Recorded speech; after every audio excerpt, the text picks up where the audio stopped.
ছোটবেলায় কিন্ডারগার্টেন স্কুলের শিক্ষককে বড় হয়ে মৎস্যকন্যা হতে চান বলে জানিয়েছিলেন কেইটলিন নিলসন। আর সেই কথা শুনে ক্লাসের অন্য বাচ্চারা হেসেছিল একচোট। তবে সেই ঘটনার দীর্ঘ সময় পেরিয়ে জীবনের 32 বছর বয়সে এসে নিলসন তার স্বপ্ন পূরণ করেছেন। এখন নিলসন একটি গোপন সংগঠনের সদস্য, যারা নিজেদের আধা মানুষ আধা মাছ বলে মনে করেন। এরা নিজেদের মারফোক বলে সম্বোধন করেন।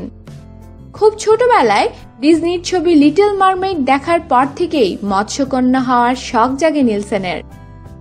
এরপর সবসময়ই মৎস্যকন্যা হওয়ার স্বপ্ন দেখতেন তিনি।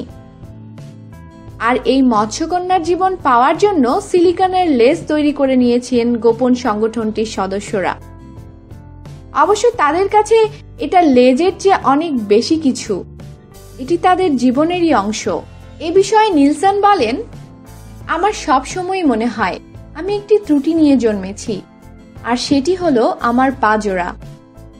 যখন লেজ খুলে ফেলি তখনই বরং অদ্ভুত অনুভূতি হয় আমার। হঠাৎ করে পা দুটো এসে পড়ে, যাদের আমি চাই না। তখন আমার নিজেকে খুব কদাকার মনে হয়। গোটা যুক্তরাষ্ট্র জুড়েই মার হিসেবে নিজেদের পরিচয় দেয়া এই সংগঠনের সদস্য সংখ্যা বাড়ছে। এরা সবাই দিনের বেশিরভাগ সময় লেজ পরে থাকতে ভালোবাসেন। সিলিকনের এই লেজ তৈরি করতে সময় লাগে 1 বছর, আর খরচ হয় $3,500 বেশি অর্থ।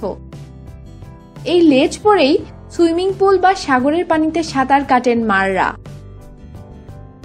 এসব মারের দাবি, যখনই তাদের লেজ পানি স্পর্শ করে তখন এক ধরনের আত্মবিশ্বাস অনুভব করেন তারা। দারুণ এক ভালো লাগায় ভরে ওঠে মন। একজন পুরুষ মার জানালেন, মার হিসেবে জীবনযাপন করার সবচেয়ে দারুণ বিষয় হলো এর মাধ্যমে নিজের স্বপ্নকে সত্যি করা যায়।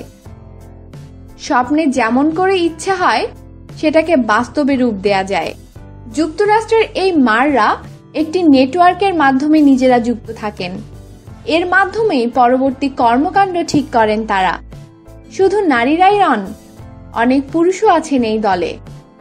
আর এই নেটওয়ার্কে যুক্ত থাকার জন্য মার জগতে আলাদা আলাদা নামও থাকে তাদের। গত বছর বিশ্বের শতাধিক মার নর্থ ক্যারোলাইনার গ্রিনসবোরোতে মিলিত হয়েছিলেন, যা ছিল বিশ্বের সবচেয়ে বড় মার ম্যানিয়া সম্মেলন। সেখানে তারা বিশাল একটি সুইমিং পুলে সময় কাটান। এভাবেই আনন্দের সঙ্গে মৎস্যকুমার ও মৎস্যকন্যার জীবন কাটিয়ে যাচ্ছেন বিশ্বের অনেক মানুষ। গোপন সংগঠনের ছায়ায় হলেও নিজের স্বপ্নকে সত্যি করে বাঁচছেন তারা। রকমারি খবরের জন্য সাথেই থাকুন, আর অবশ্যই সাবস্ক্রাইব করুন।